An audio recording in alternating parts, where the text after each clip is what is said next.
If you have seen the phonemic chart before but couldn't just wrap your head around it, this is your chance to learn it because that's what we're going to talk about today.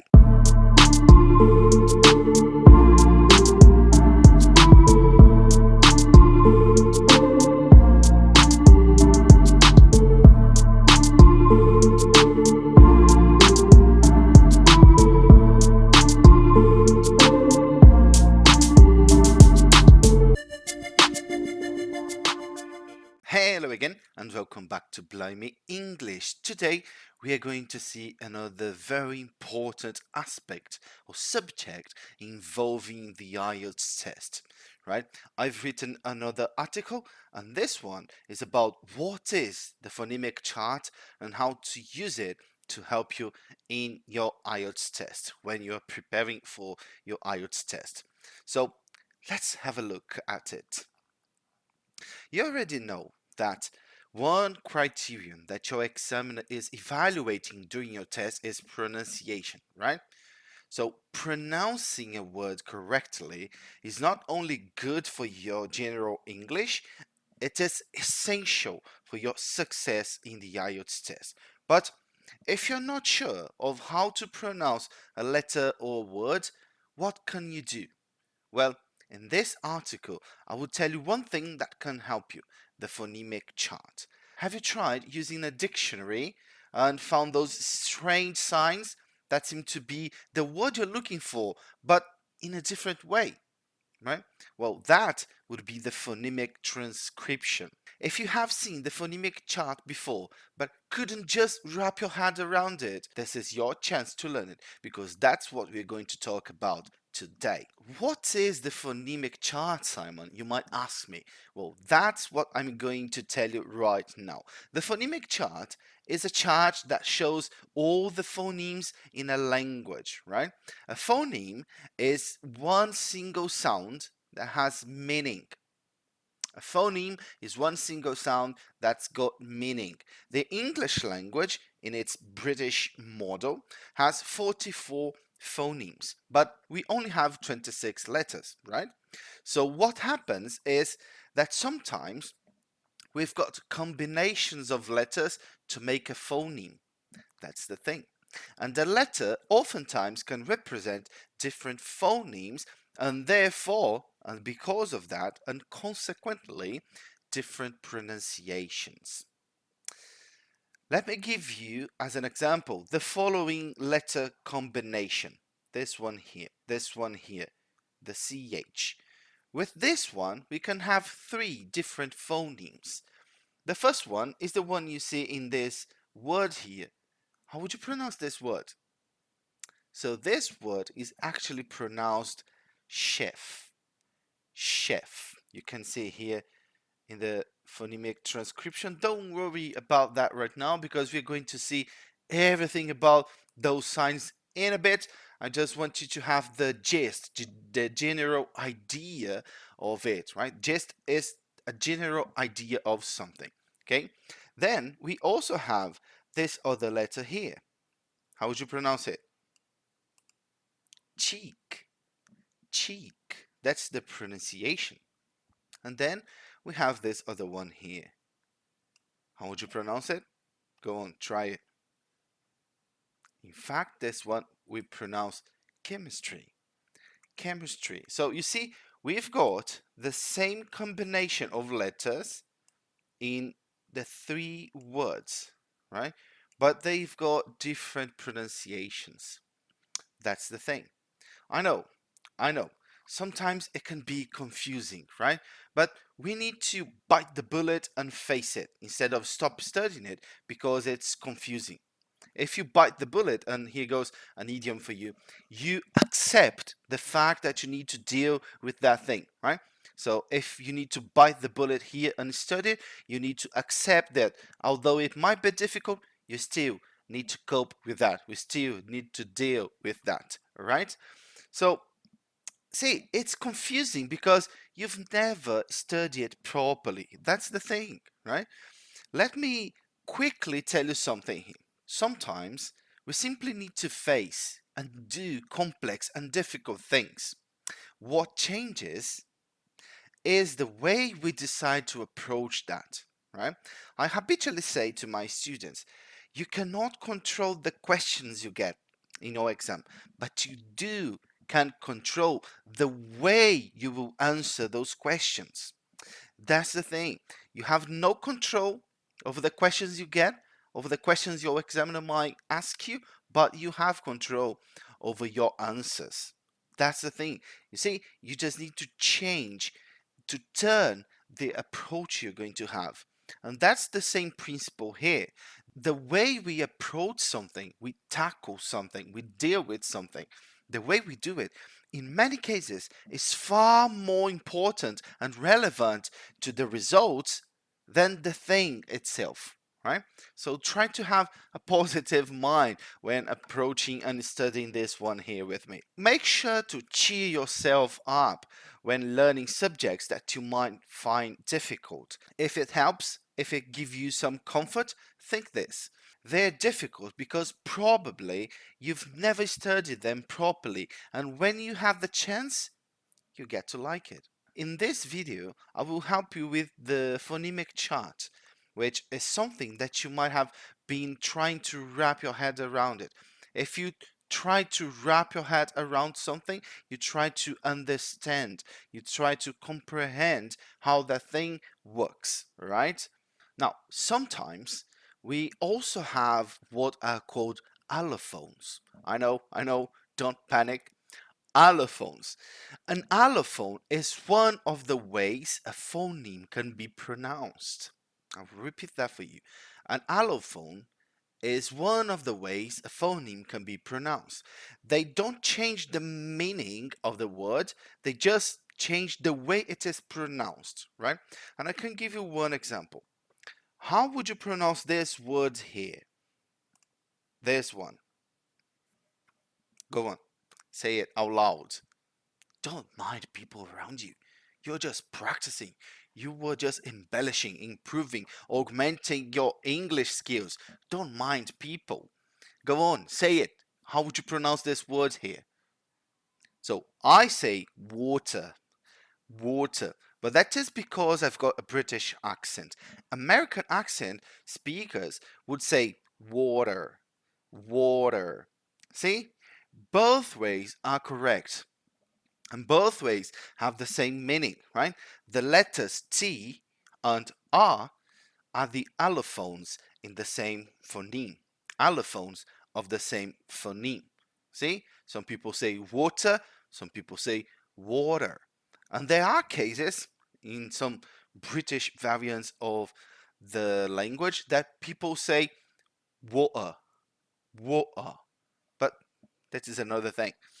Now, we need to know that there are two types of phonemes, vowels and consonants.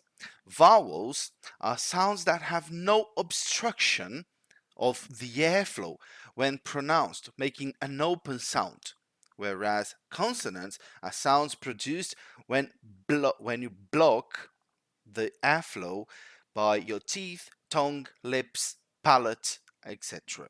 Right? So let's start with this basic ideas, right? We've got two types of phonemes, vowels and consonants, right? Let's have a look at the phonemic chart before we talk about each sound, right? So here is a phonemic chart I've got for you. So you can see all the signs here, right? The phonemes, but again, it's all right. It's all right. Don't be scared by it, right? Now, you will see how easy this is going to be, and at the end, you think you just hadn't give the chance to like it. You will see, it's quite an interesting subject, this one, and I like it. Okay, we're going to start with the vowels. There are 5 vowels in the English language. A, E, I, O, U. But there are many more vowel sounds in the language. See, we've only got 5 vowels, but we have far more vowel sounds. Just to give you one example, when you put the letter E together, you have another sound, like in the word feed. Feed. See? It's a longer sound. E. Feed. Now, the vowels can be single or diphthongs, right? Single vowels can be short or long. Short vowels, so see the structure here? Vowels can be single or diphthongs, right? Single vowels can be short or long. Now, we're going to talk about the short vowels. Short vowels are the ones you produce when making, as the name says, short sounds, right? There can be. Now we're going to enter into the phonemes, right? This one here, ah, ah, like in cat, cat, e, e. This is the phoneme. You can see because of this signs here, right? The slashes. So e, like in egg, egg.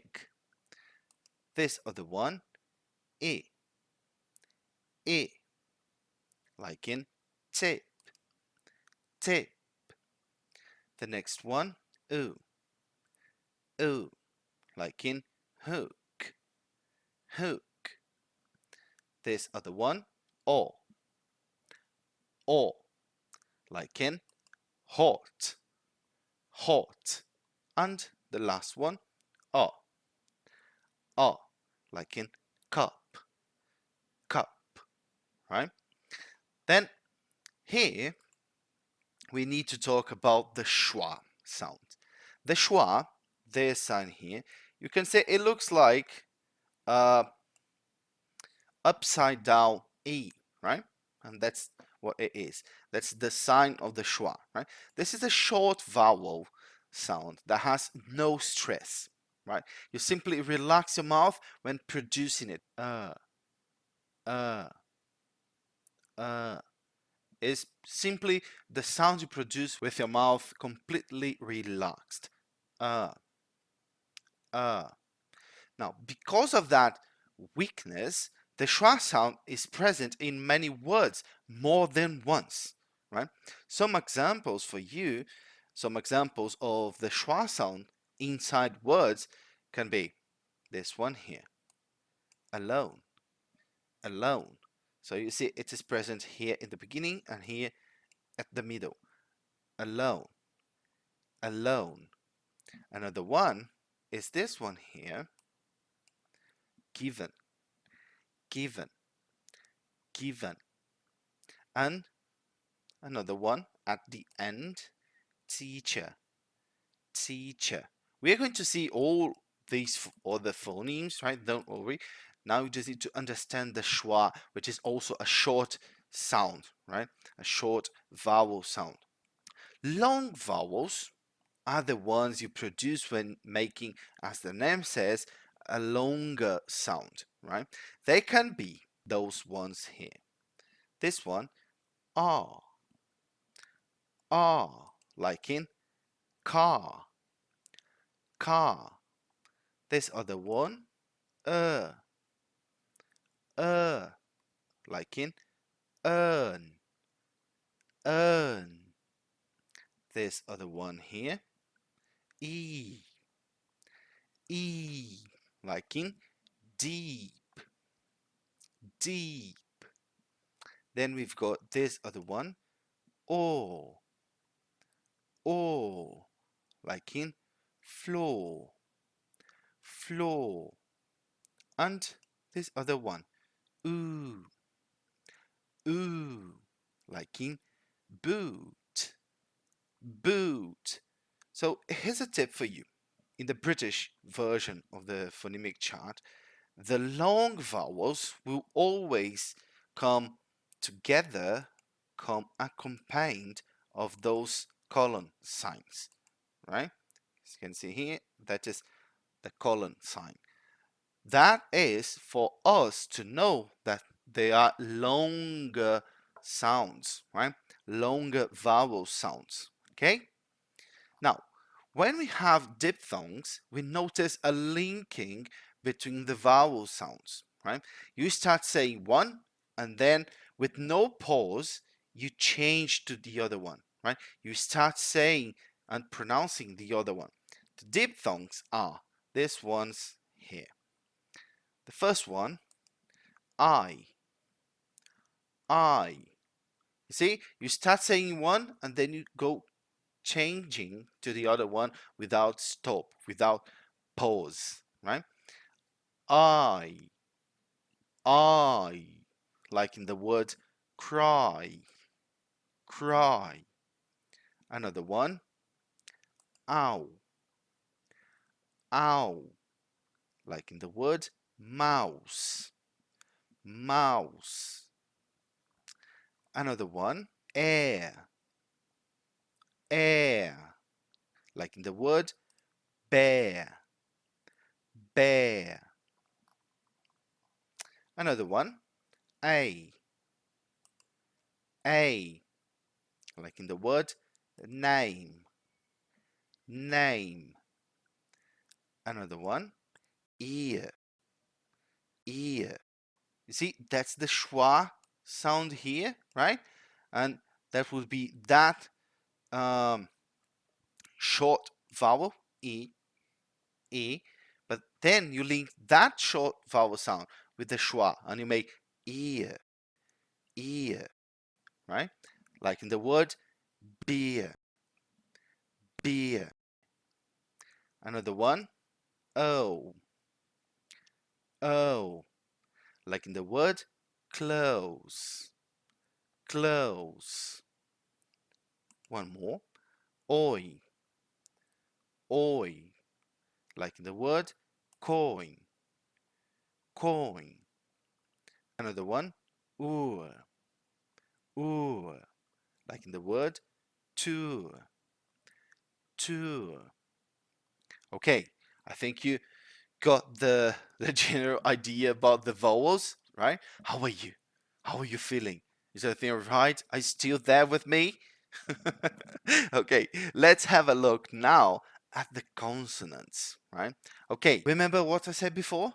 Vowels are sounds that have no obstruction in the airflow when produced, when pronounced, making an open sound, whereas consonants are sounds produced when you block the airflow using your teeth, tongue, lips, palate, and etc.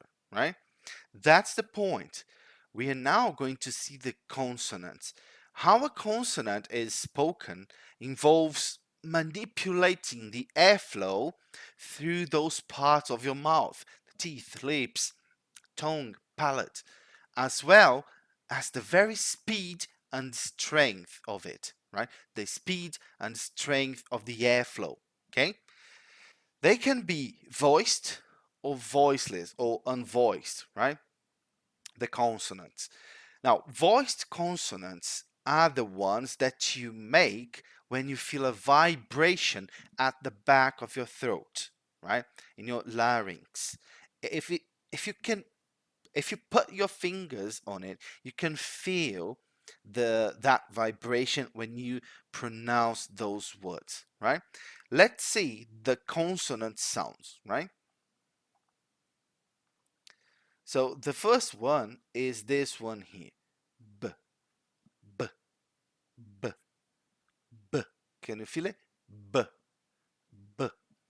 Like in the word bow, bow. The second one is this. D, d, d. Like in the word dog, dog. The next one is this. J, j. Like in the word justify, justify. The next one, g, g, g. You can go putting your fingers on your throat to feel, right? G, like in the word good, good.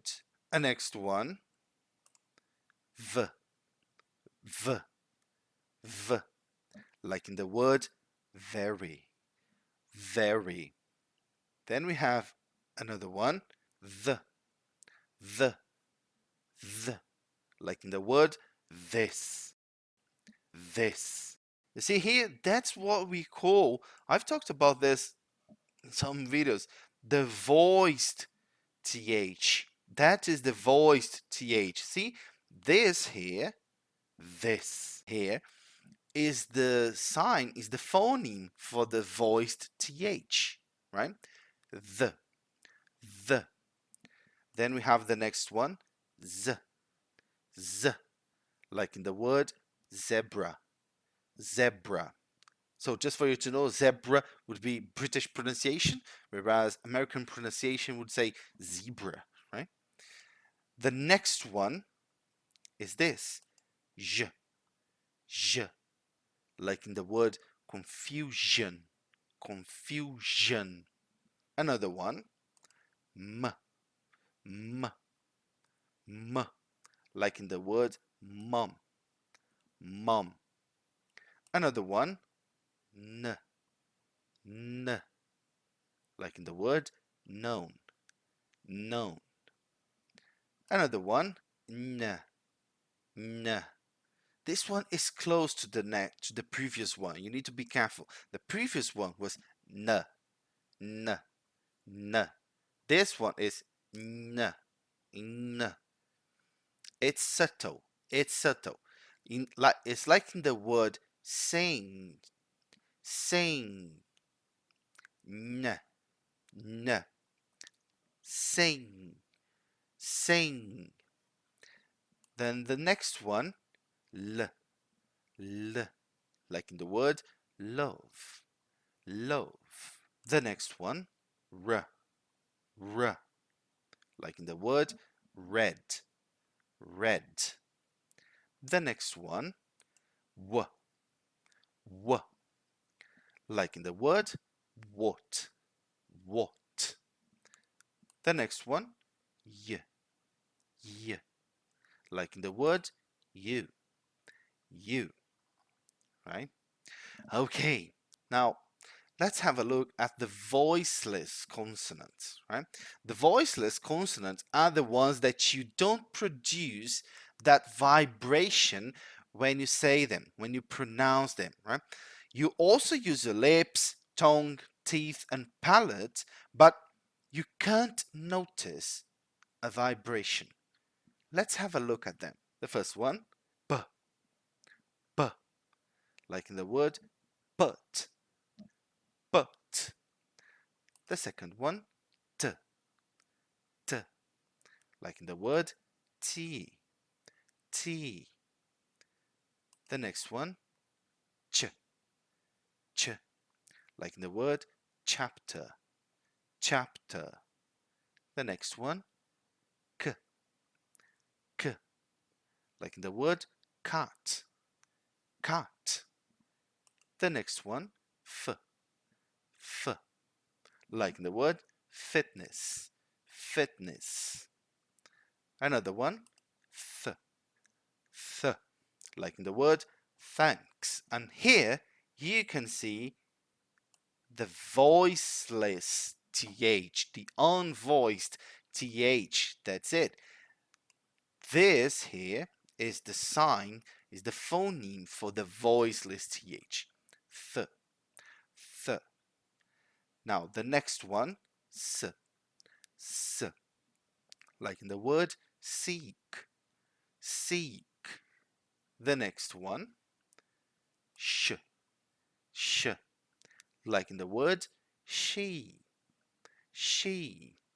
And the last one, h, h, like in the word hospital, hospital. There are some other categories of consonants, and they are more advanced, even more advanced, such as the pulmonic or non-pulmonic consonants, which depend on how you produce them, produced with pressurized air expelled from the lungs or not, right? You can also have another category, which is the plosive consonants. The plosive consonants, this one is an interesting category. They are sounds made by completely blocking the airflow as it leaves the body. normally followed by releasing the air. I will repeat that for you. The plosive sounds, right, are sounds made by completely blocking the airflow as it leaves the body and then normally releasing it. Okay, the English language has 6 plosive phonemes: p, b, t, d, k, g. This category, the plosive sounds, has 3 forms of pronouncing them, right? Those sounds: bilabial, which are the sounds made with the lips, right? Alveolar, the sound made with the tongue, and the alveolar ridge. Alveolar refers to alveoli, which is the plural of the word alveolus, right? They small bags of air that all of us have inside the lungs, right? And ridge. Ridge is a narrow passage, right? So this sound, the alveolar, is the sound made with the alveolar ridge on your tongue. And last but not least, the velar. The velar sound made with the tongue and the velum. Velum is your soft palate. So here's the thing. Let me explain for you. The palate is basically the top of your mouth, right? Inside your mouth, the top is the palate, right? Now, if you notice, you can go in front of a mirror or you can feel it with your tongue. If you notice here at the front part of the palate is the hard palate, and back there is the soft palate because it is soft, right? So all of those places, when combined with tongue and the airflow, make different sounds, right? Now, for you to understand this one better, let's see some words with those consonants, those 6 consonants, right? Try to pay attention to where your tongue is when you are going to pronounce the word, right? So let's see the bilabial. The first word we've got with this one is this one here, past, past. And the second one, beat, beat. So you see, as the description said, bilabial are the sounds produced with your lips. Past, beat. Your lips make your lips hold the airflow and then release it, right? Now, did you get it? Tell me, did you get it? Could you feel the air? Could you feel where the airflow was going to and coming from? Good. Now let's see the other one, the alveolar sound. Try to notice, to pay attention to where your tongue is, right? So remember, the alveolar sound is the sound produced with your tongue and the alveolar ridge. So let's see, the first word is this, tip, tip. And the second one is day, day. If you hold it for a bit, you're going to feel your tongue touching your alveolar ridge. Now, tip.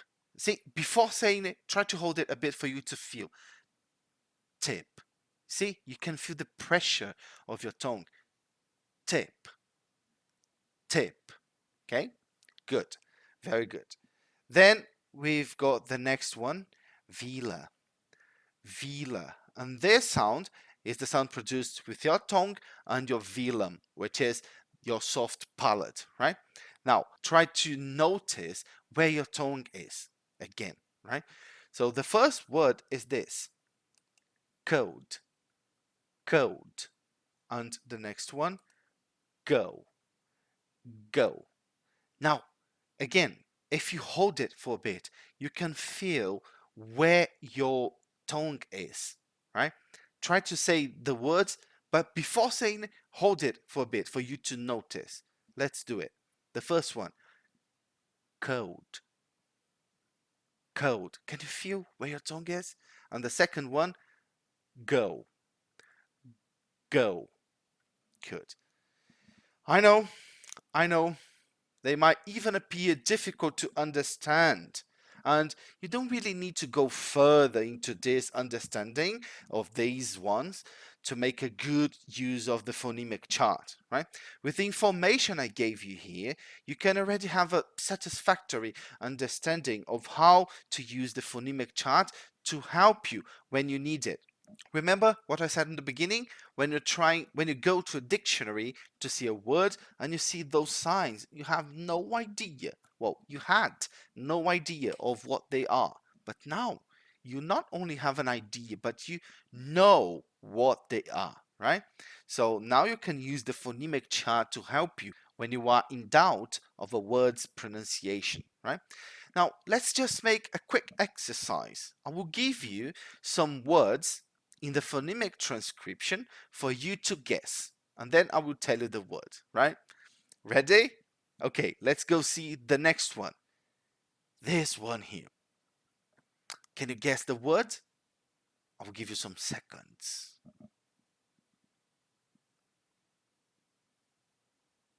How's it? Do you get it? Do you get it? This word is about. About. Let's go see the next one. Go on. I'll give you some seconds to think.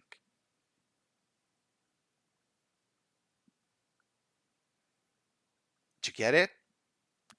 This one is eh. Eh. Okay, another one.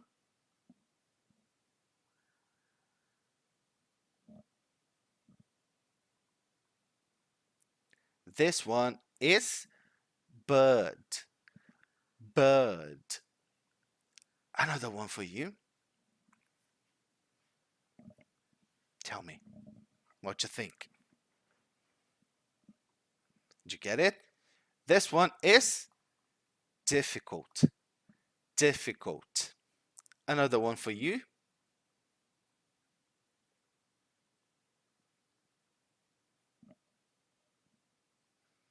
This one is juice. Juice.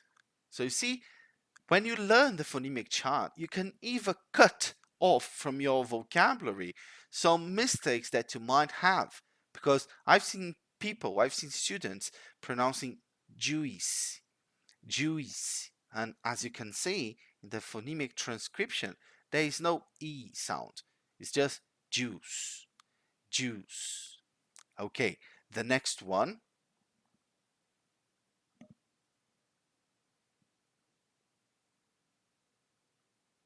Did you get it? This one is one. One. Another one for you.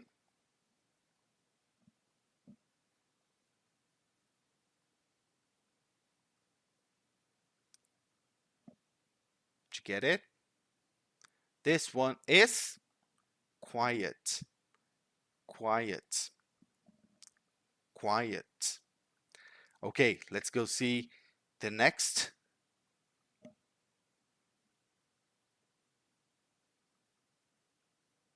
How about that one? Oh, that's difficult. Is it or not? This one is three. Three. Another one.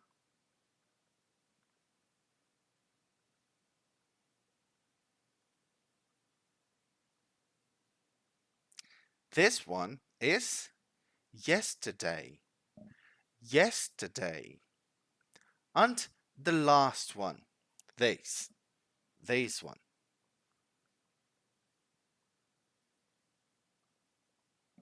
Did you get it? This one is year. Year. Year. All right. Oof. That was quite an article. That was quite a video, wasn't it? I know it was hard. It was difficult. I thank you for being here with me until the end, if you still are there. If you liked the content, then don't forget, share it with your friends. Share it with the friends you know that are going to take the IELTS test so they can learn better the pronunciation features, right? This is time for me to go now, and I see you in the next videos. Cheers!